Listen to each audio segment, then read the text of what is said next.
Salut chers internautes et bienvenue dans cette une des journaux, le Nouvel Observateur, sortie médiatique des forces de l'opposition, a reçu les restrictions des libertés, l'état de siège contre Thomas Boniayi et le coup de force constitutionnel au Bénin. Gouvernance, le Bénin devient actuellement un régime autoritaire selon Michel Taube. Dabarou, père choix de la 8e mandature de l'Assemblée nationale, impérieuse nécessité de tenir compte de l'équilibre régional. Immigration clandestine des jeunes africains, à quand la fin du voyage vers l'enfer? Incendie au décanat de la FTSP de l'UP, le doyen Mokhtar Adamou donne les probables raisons. L'audace info, de nombreux médias oublient de parler du guide béninois assassiné. La toile française, elle rend hommage à Fiacre Béji. Déclaration du porte-parole de l'USL dont clame Abalo sur l'émission La Manivelle de Esaü Radio. L'opposition est prête pour un dialogue sincère. Deuil dans la presse béninoise, Abel Rodomiou, précédemment directeur de publication du journal Le Caribou, n'est plus. Le matinal prise d'otages français est mort d'un guide au nord Bénin. La Criette ouvre une enquête sur la Pandjari. Installation de la 8e législature, les députés remplissent les formalités. L'actualité, grande croisade pour l'apaisement du climat sociopolitique national. La Fondation Maleroso sensibilise pour la paix. Baccalauréat à session unique de juin 2019, les convocations des candidats déjà disponibles. Les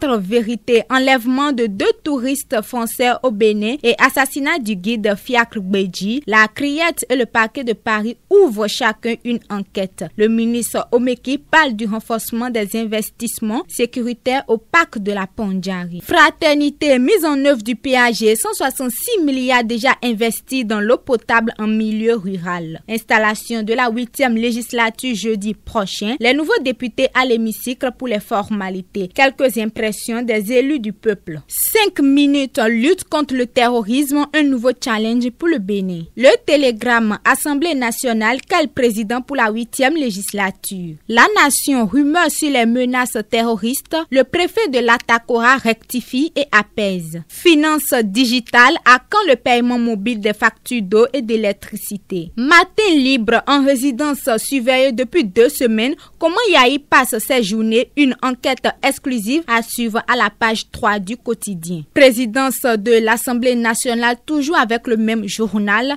les hommes à éviter. L'économiste, entrepreneuriat, la Banque mondiale finance 70 000 femmes. Inclusion financière dans l'UEMOA, la BCAO et la Confédération suisse signent une convention. Émergence info, supposée présence d'individus armés dans la zone frontalière. Le préfet Lydie Derechabina rassure la population. L'informateur, mise en application de la loi sur le numérique, panique apparente sur les réseaux sociaux. Crise post-électorale, les options pour une paix durable. Les nouvelles du jour, Assemblée nationale 8e législature, Vicentia Bokot déplore le faible taux de représentativité des femmes. On parle sport avec le challenge championnat de France Ligue 2 saison 2018-2019. Sartuné Alagbe, meilleur joueur de Niort, sélectionné pour l'équipe type de la saison. Merci à toutes et à tous pour votre attention. On se retrouve demain mercredi 15 mai 2019 pour de nouvelles